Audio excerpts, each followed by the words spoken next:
हाहाकार है,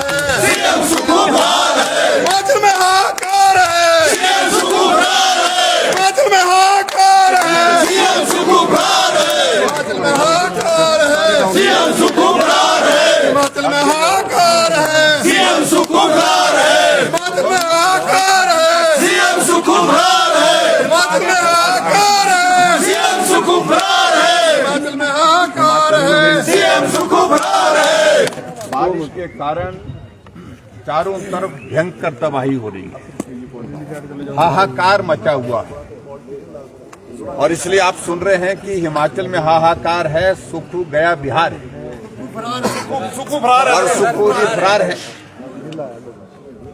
इतनी बड़ी आपदा की घड़ी में और विधानसभा का जब सत्र चला हुआ है, मुख्यमंत्री हिमाचल से बिहार गए हैं, कोई और चीज के लिए नहीं, सिर्फ राजनीतिक रैली के लिए गए।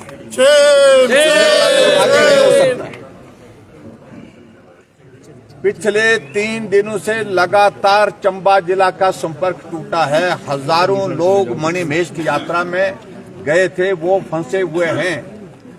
वो सुरक्षित है या नहीं है, ये जानकारी परिवार के लोगों को नहीं मिल पा रही, विधायकों को नहीं मिल पा रही है।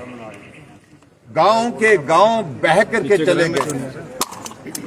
और ऐसे में कुल्लू से मनाली का रास्ता पिछले 3 दिनों से बंद पड़ा हुआ है, संपर्क के सारे जरिए बंद हुए। हजारों की संख्या में टूरिस्ट फंसे हुए हैं, हजारों की संख्या में लोग फंसे हुए हैं। लोगों ने रात भर गाड़ी में रह करके समय निकाला है। लाहौल स्पीति की यह स्थिति है और चंबा के इलाके में तो ये स्थिति है कि राशन पहुंचाना, राशन वहां पर यानी कि खाने के लिए पहुंचे, ये भी इंतजाम करने की आवश्यकता है, जो सरकार अभी तक नहीं कर पाई है। हमारे तीनों विधायक जो चंबा जिला से संबंधित हैं, हंसराज जी है, जनक जी हैं, डीएस ठाकुर जी, उन्होंने विधानसभा के अंदर आज इस सारे विषय को लेकर के अपनी बात कहने का प्रयत्न किया कि सरकार उपलब्ध करे वहां पर हेलीकॉप्टर। अभी तक मैं आपको ये भी बता दूं कि स्टेट गवर्नमेंट ने रेस्क्यू ऑपरेशन के लिए हेलीकॉप्टर जो रिक्विजिट करने थे वो भी नहीं किए।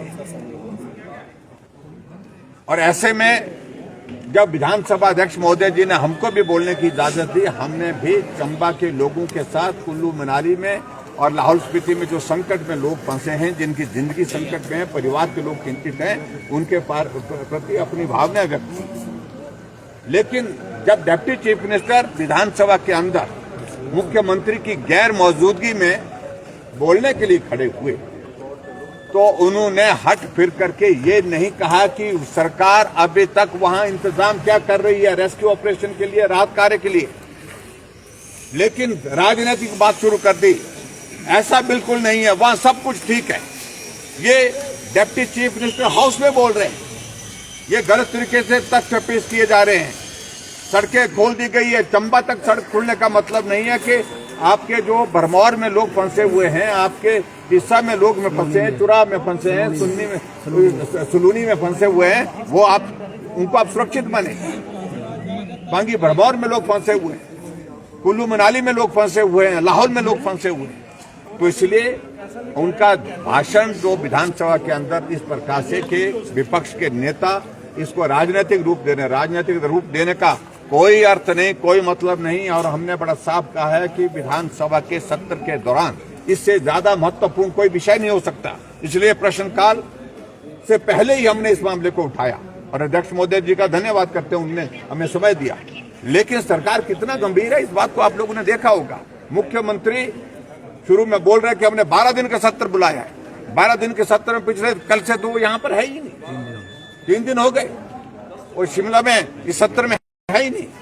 और जब आपदा का असर पूरे प्रदेश भर में है, पहले रेवेन्यू मिनिस्टर ने जो भाषण दिया उसमें ये कहा कि जयराम दोषी है। वो इंतजाम क्या कर रहे हैं हिमाचल प्रदेश में आपदा के प्रभावित लोगों के लिए, इसका जिक्र नहीं, लेकिन सारी बात के लिए जयराम दोषी है। मैं उस सारी चीज में भी नहीं जाना चाहता, लेकिन आज पूरे हिमाचल प्रदेश के सभी विधानसभा क्षेत्र, सभी जिलों में बाढ़ का व्यापक असर हुआ है, हजारों लोग बेघर हो गए हैं। ऐसी सूरत में कौन दोषी है? मैं दोषी किसी को नहीं कह रहा हूं। मैं कह रहा हूं कि इस वक्त सबसे पहली प्राथमिकता होनी लोगों को राहत देना, लोगों के लिए रेस्क्यू ऑपरेशन करना और लोगों को मदद पहुंचाना। लेकिन इस बात को लेकर के जब विधानसभा के अंदर डिप्टी चीफ मिनिस्टर का गैर जिम्मेदाराना व्यवहार रहा तो हम सदन से वॉकआउट करके बाहर आए। सर, स्थगित करने की भी मांग कर रहे हैं, सदन की स्थगित करने इस की पर मांग विचार करेंगे। अभी हम अपने विधायक दल के साथ बैठेंगे। अभी इस सारी में हमको ये नहीं करना। हम इतना जरूर कह रहे हैं कि चंबा के विधायकों को सरकार अगर हेलीकॉप्टर उपलब्ध कराती है तो इनको तुरंत जो है चंबा जाने के लिए ये इच्छुक है और ये जाना चाहते हैं और जाकर के वहाँ पर रेस्क्यू ऑपरेशन में और राहत कार्य में मदद करने के लिए वहाँ बैठना चाहते हैं। सर, सरकार कह रही है कि 1000 लोग फंसे हैं मणिमहेश में, जबकि आपके जो विधायक है वो कह रहे हैं कि 10,000 के आसपास। देखिए, सरकार गलत आंकड़े सदा ही पेश करती है, हमेशा। और ये कैसे कह रहे हैं जब उनका वहां पर कम्युनिकेशन ही नहीं हो रहा है, तब से मुख्यमंत्री कह रहे हैं। जब रेस्क्यू ऑपरेशन और राहत कार्य के लिए वहां से कम्युनिकेशन ही पर्याप्त नहीं हो रहा, कितने लोग फंसे हैं, कितने लोग वहां संकट में हैं, कितने लोग मणिमहेश के लिए गए। अभी 3,000 से ज्यादा तो रेस्क्यू ऑपरेशन कर दिया, ऐसा बताया। DCSP से बात नहीं हुई। लेकिन DCSP से बात नहीं हो पा रही है। तो ऐसे में हमारा कहना है सदन को गुमराह मत करिए। जो मदद का रास्ता निकलता है वो मदद का रास्ता निकालिए। Thank you.